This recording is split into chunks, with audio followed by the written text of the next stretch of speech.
All right. Welcome to Talk Back. We are so excited to be here today with Reverend Dr. Bill Leonard, longtime friend of our congregation. Bill, thank you so much for being here with us. Thanks so much. What an intriguing sermon today, and powerful in many places. We have questions about guns.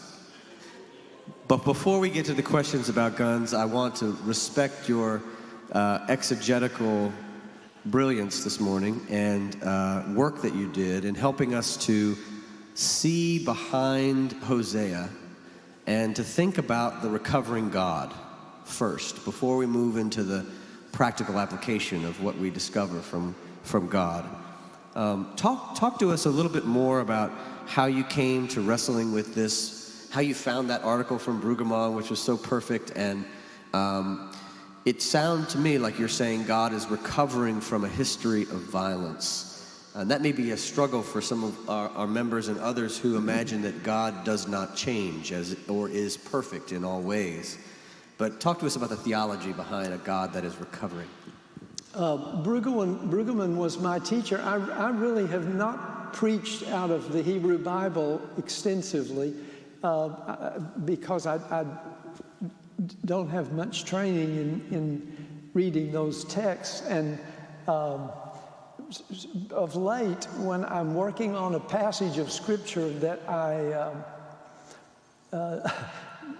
am struggling with and want to know more about, I've gone online to a web page that Lutheran Theological Seminary has, and it's about the lectionary, so you can find 2 or 3 years over a period of time, and I've really started going to it consistently, and you type in the text and they show up, and they're always so good. It's very brief.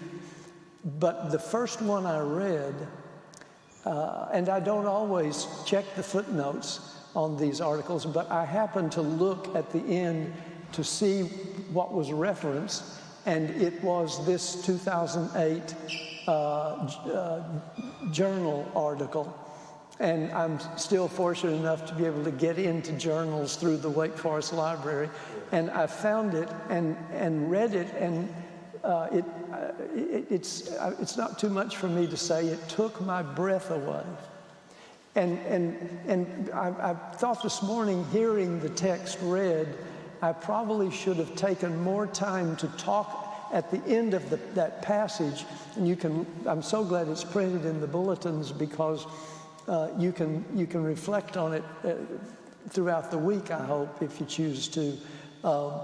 It talks about Yahweh saying, I'm not going to do what I should do with you.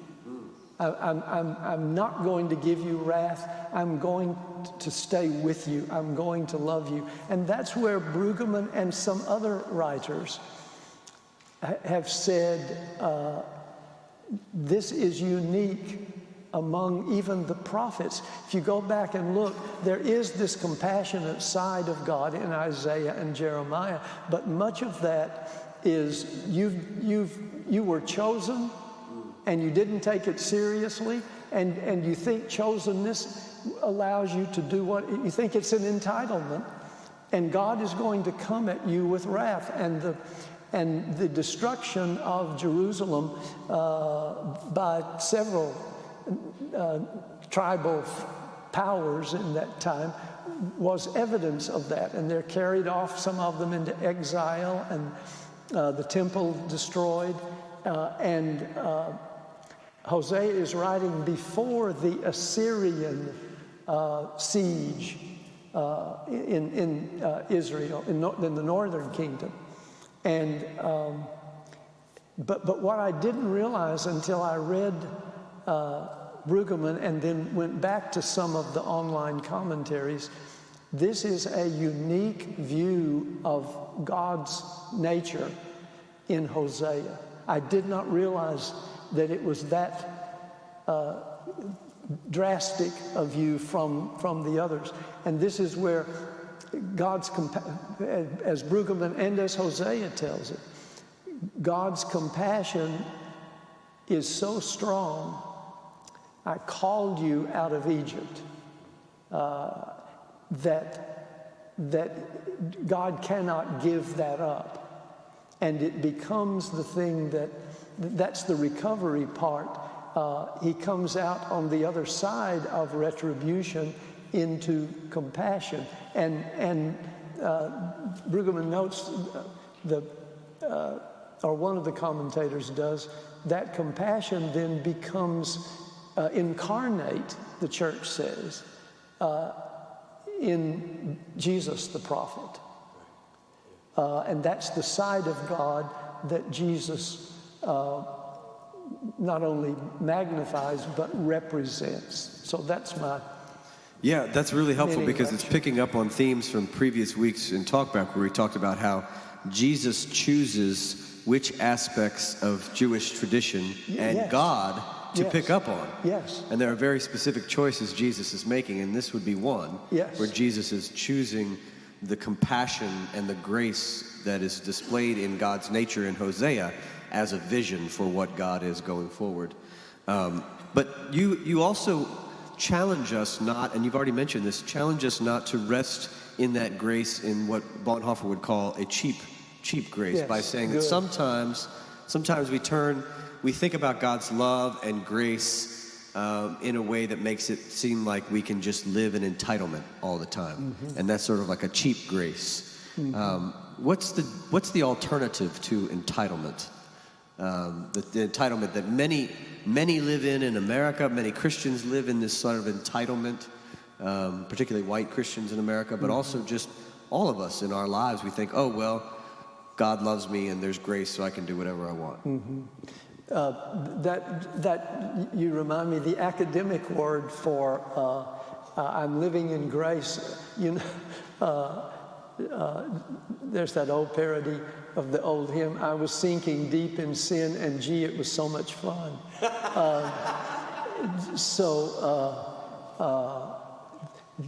There is in all of the academic word we often use and that was used in the early church is antinomianism, meaning against the rules, and this was the idea that was very common from the early days of the church, that I live under grace, and therefore there were folks in the early church who said, what I do, God does, because God lives in me.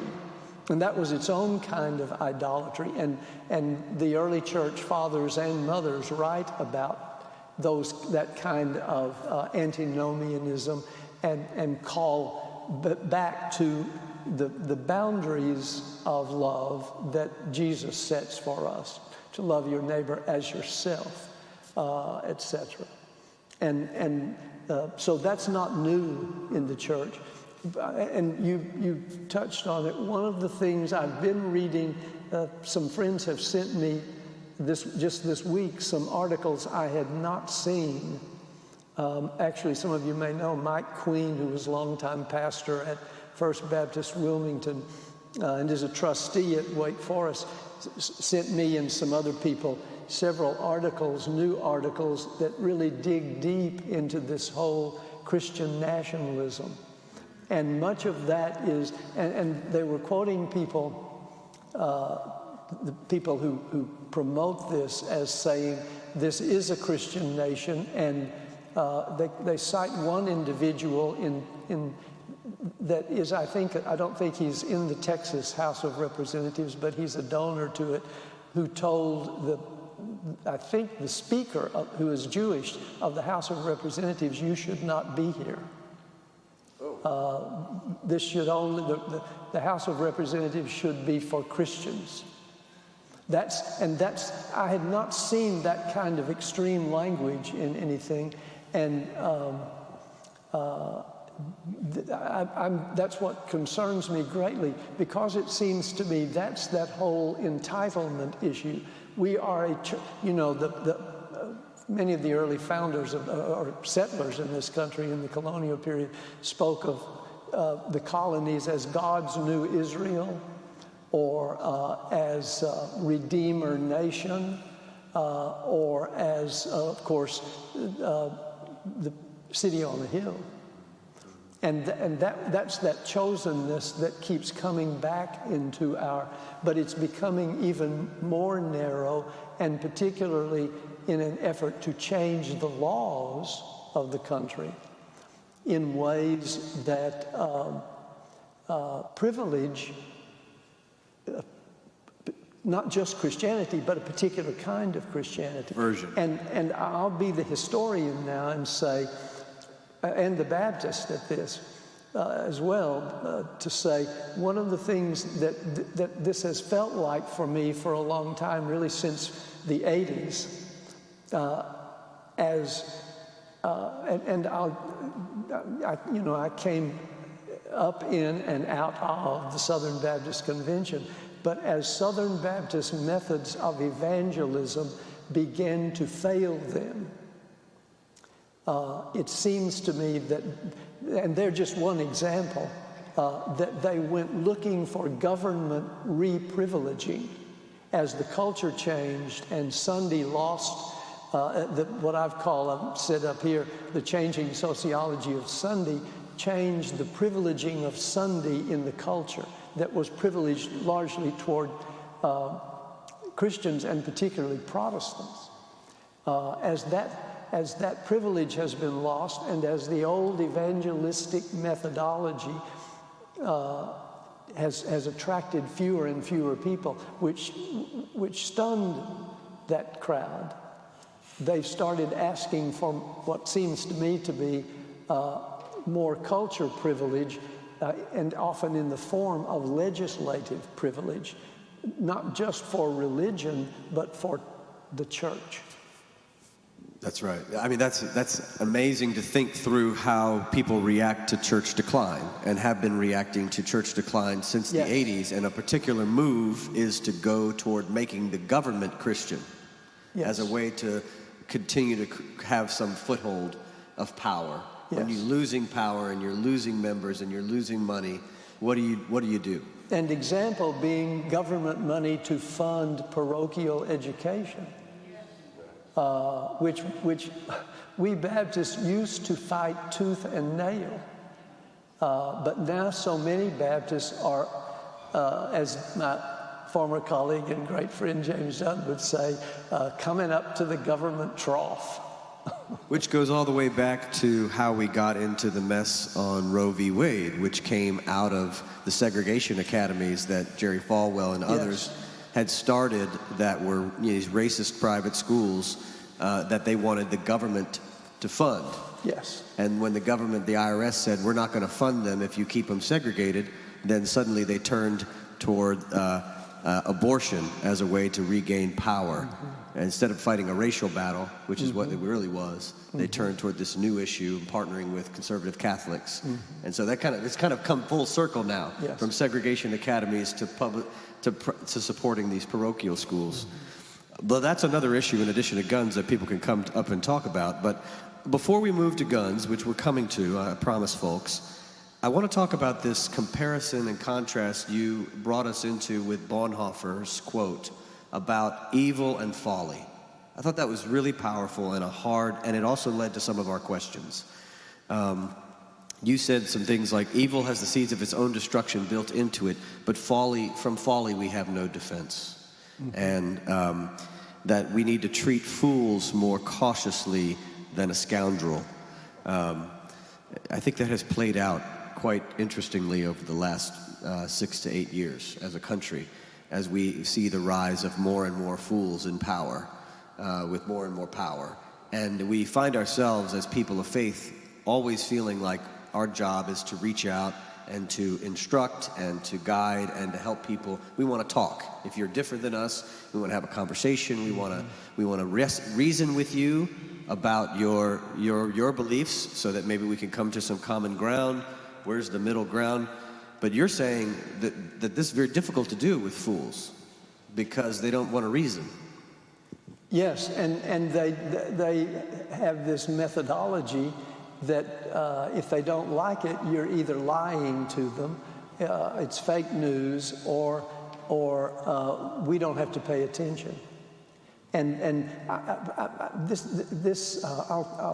send you the copy of the sermon if people should want it, because I footnoted the things I cite, and they give the sources. But I found this several years ago, a couple of years ago, in the collection of his prison writings that's called Letters and Papers from Prison. And this is on page 7, actually. And I was astounded by it. And I wrote a series of the columns I write for Baptist News Global. I think I did 5 Bonhoeffer moments over about 5 months, one a month. And I went back to Bonhoeffer, and I was astounded that this quote of 1944 sounded so much like what's happening online in so much of American cultural life. And the dismissive issue about, facts, turning them into alternative facts, which means that, there's no real truth to be even agreed on, let alone acknowledged.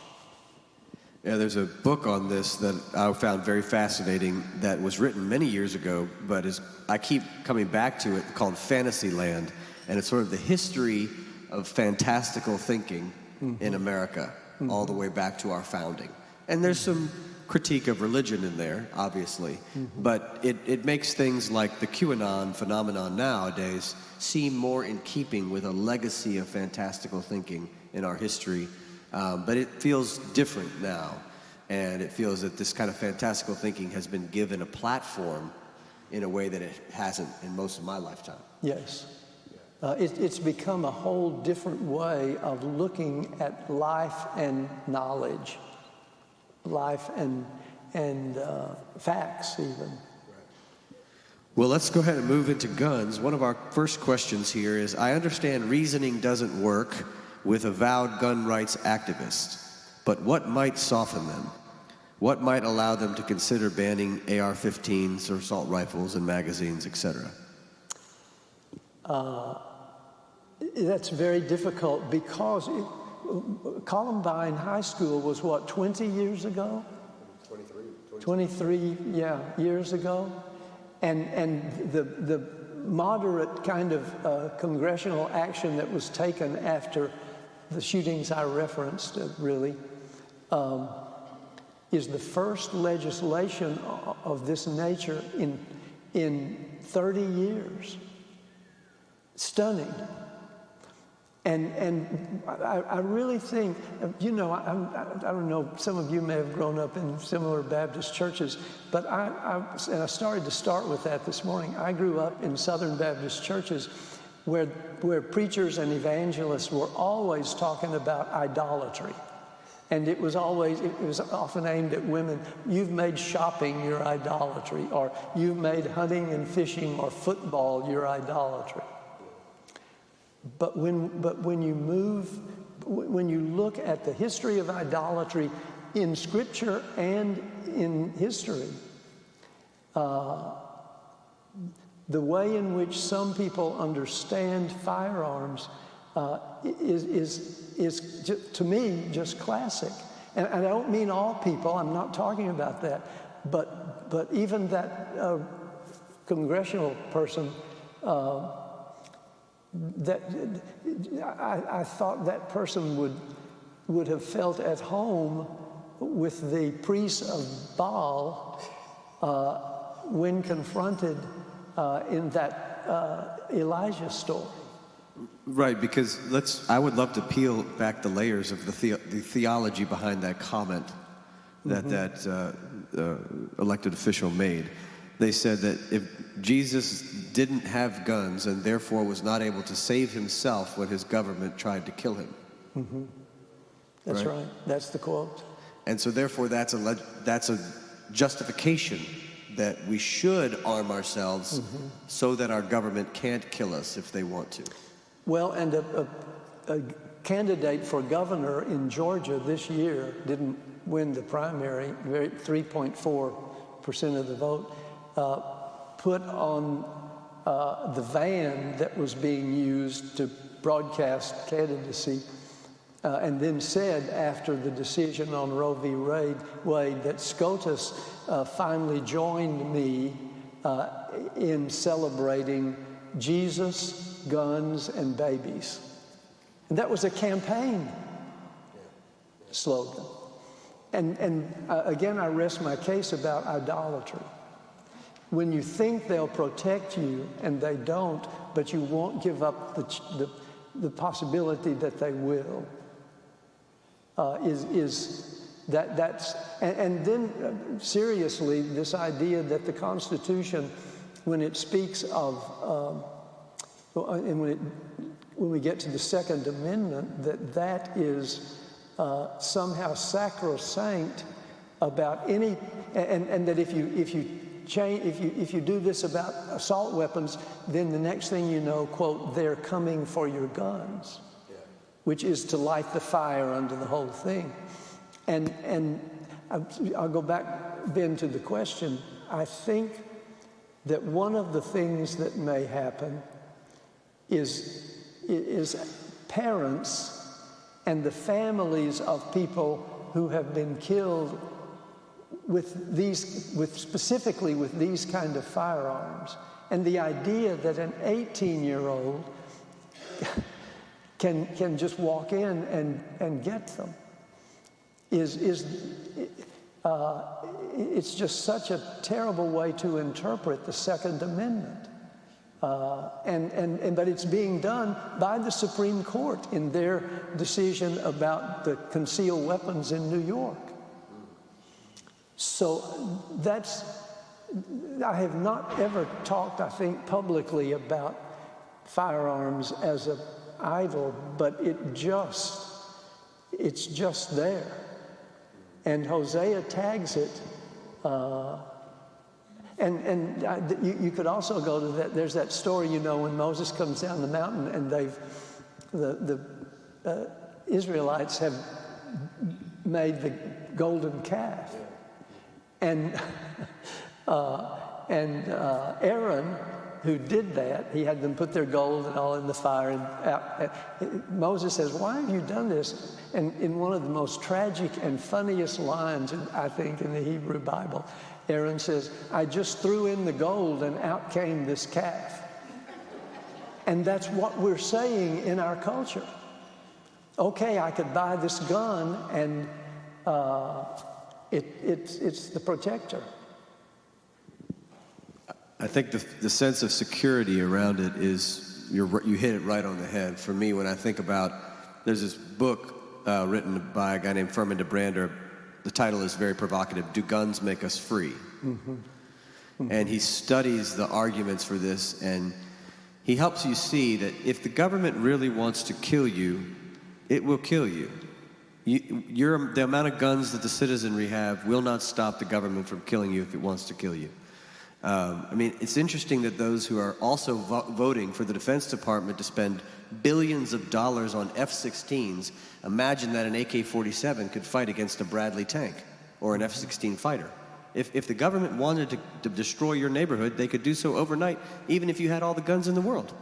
And so Furman kind of goes back and he says, actually Machiavelli was arguing that this was a great strategy, was to arm the citizenry to make them feel a false sense of security that they were protected from you as a government, when in reality you could destroy them at any moment.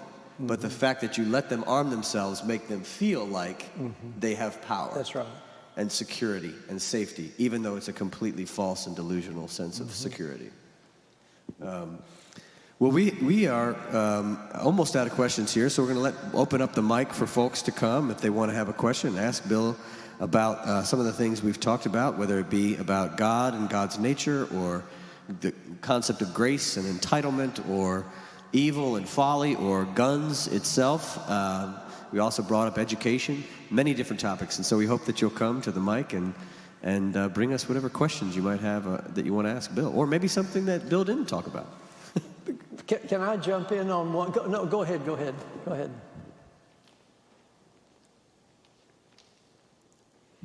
Well, I may have misquoted, but I wrote down notes as fast as I could during your wonderful sermon. And did you say chosenness is not a free ride?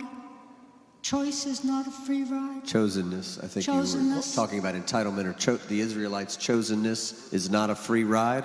Yeah. Is that a misquote? Or did I hear it wrong? No, and again, what Hosea is saying is you think because God chose you that you deserve to be chosen. Oh, okay. And this is a gift of grace. That was what I meant in that those two sentences. That chosenness is not an entitlement. You did not deserve it. Okay. God chose you out of God's nature, out of God's grace. But you act as if it was that you deserved it. Okay.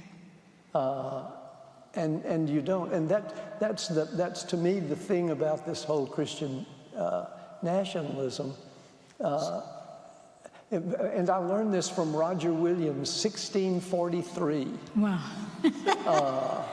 Who I think I've told you before, who founded the First Baptist Church in America, and then did something else that a lot of Baptists have done. He quit being a Baptist. Yes, he did. And became a seeker. And Williams said in the 1640s, in a debate with this is a chosen nation, a man named John Cotton in Boston, a Puritan clergyman, there are no chosen nations. Yeah. And actually, Williams says it like this: God did choose Israel, and then he realized he'd made a big mistake. So did he make choosing? And so Williams says there are no Christian nations, only Christian people, bound to Christ not by citizenship, but by faith. And Williams really is one of the first individuals in the colonial period who promotes what we would call today cultural pluralism, that God alone is judge of conscience, and therefore neither the state nor an official privileged state church can judge the conscience of the heretic, the people who believe the wrong stuff, or the atheist, the people who don't believe, who choose not to believe at all. And that's not the state's purpose. The state is to make religion, faith free, and let people decide, and God will judge those individuals. Thank you. You let me preach again. Thank you. That reminds me of when Jesus comes and he says, don't imagine because you're children of Abraham that everything's going to be great for you. That's right. God can make children of Abraham from stones, right? Yes. And there's this attack on chosen entitlement. Yes. Right out of the gate, one of the first sermons, right? Yes, and I still think one of the most radical things that happened in the history of the church we read this morning from St. Paul, and that is, there is neither Jew nor Greek. Paul is the one who opens the door and lets us in, most of us in this room. And that is I think, one of the most radical acts that the church has ever done. Yeah, I love that, because that's kind of the opposite of the way a white Christian nationalist imagines. We're supposed to think, as Gentiles who got included, we should always be thinking we're lucky to be here. Mm-hmm. That's right. Right? Yes, that's right. Instead of like, no, this is our place. And thank God a Jew let us in. Right, we got lucky. We got so lucky. I don't want to belabor the time, but I do.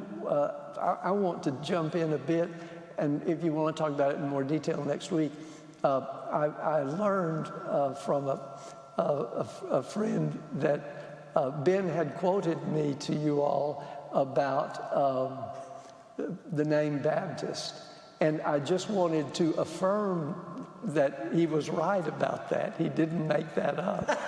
Thank you, Bill. I appreciate that. And I want to tell you why. I wrote to Ben and maybe Joe, but to Ben right after the Southern Baptist debacle about sexual abuse became so public, and the way in which, not unlike Roman Catholics, not only did ministers practice sexual abuse to church people, but SBC leaders worked to cover it up. And when that became public and was documented so elaborately by 2 Texas newspapers, and then when it all came out, I actually got a call from the company that was asked to investigate and write the policies. And they wanted to know if the policies they were going to recommend would fit Southern Baptist polity, Southern Baptist church government. And I was absolutely blown away by the radical nature of what they proposed in terms of accountability and the denomination developing much more connectional sources for monitoring that. And even disciplining churches that did not respond. And I told them I didn't think it would, I said, this is a great idea, but they ain't gonna do this.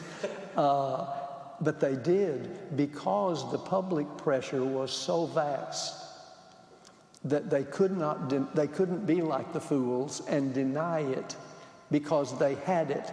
But when that happened, that's when I wrote to Ben and to some other recent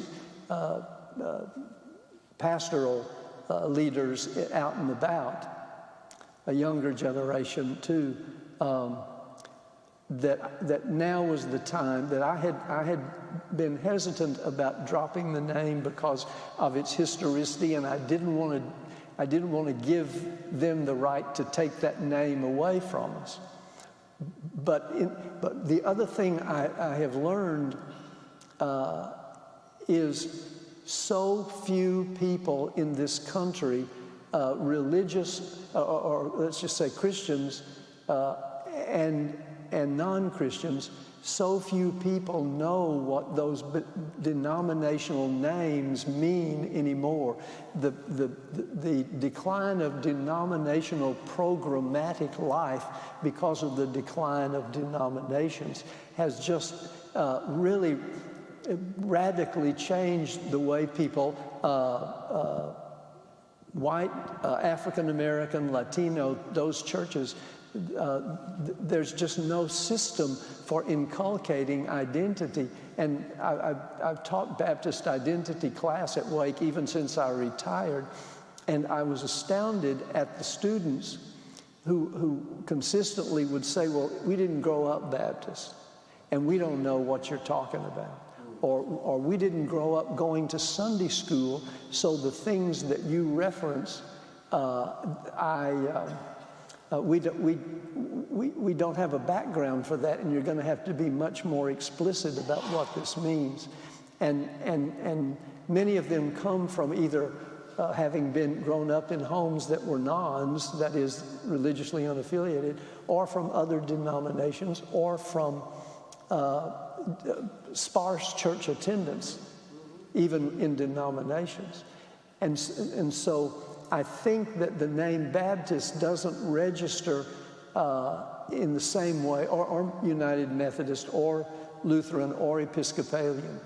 And that's when I decided it may be, the future may be better preserved in the church if we decide we're going to be who we are, but we don't have to identify, in part because so many people don't know what that means, right, and because the public view of Baptists, particularly among many young people, is and I've had them say this to me, it's not just that they're anti-progressive, the Baptists, it's that they just sound mean all the time, M-E-A-N.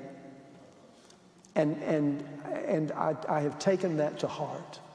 So that was why I took the initiative, because we'd talked about it even last summer, I think, to write to Ben and say, I may have had a conversion experience about this. And I'm not saying you should or shouldn't. I'm just saying my own sense of it, both in terms of the culture and in terms of the, quote, public reputation, has changed considerably.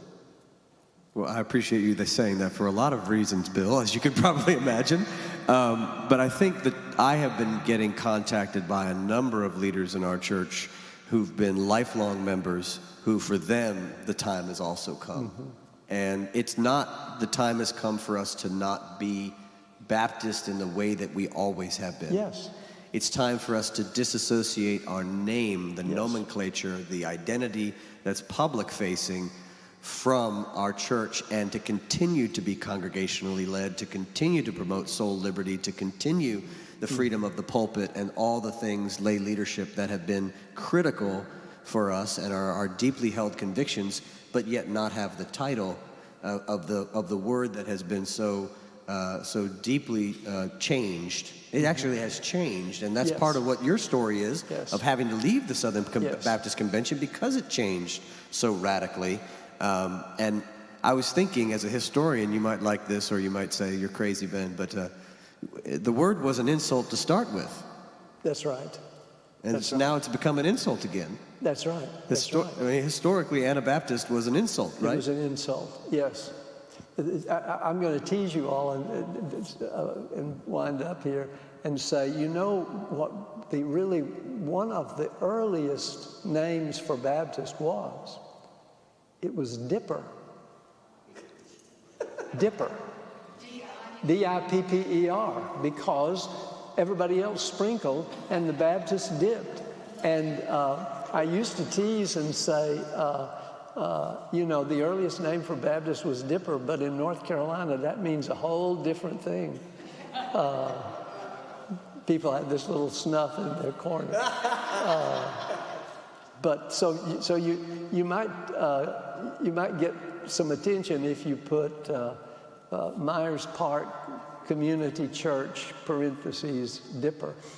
And that reminds me of one more thing to tell you, and I don't think I've mentioned this to Ben. One of my former students and longtime dear friends is the Episcopal Bishop of East Tennessee. This is his 5th year since his consecration.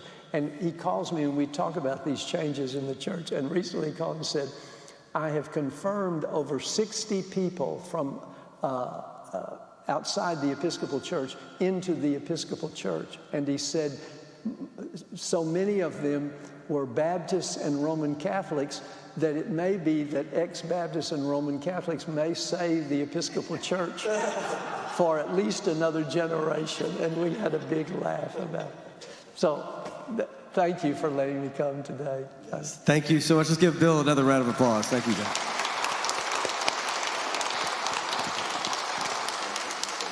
This was real fun to work with. I'll take this off. You got to cover everything.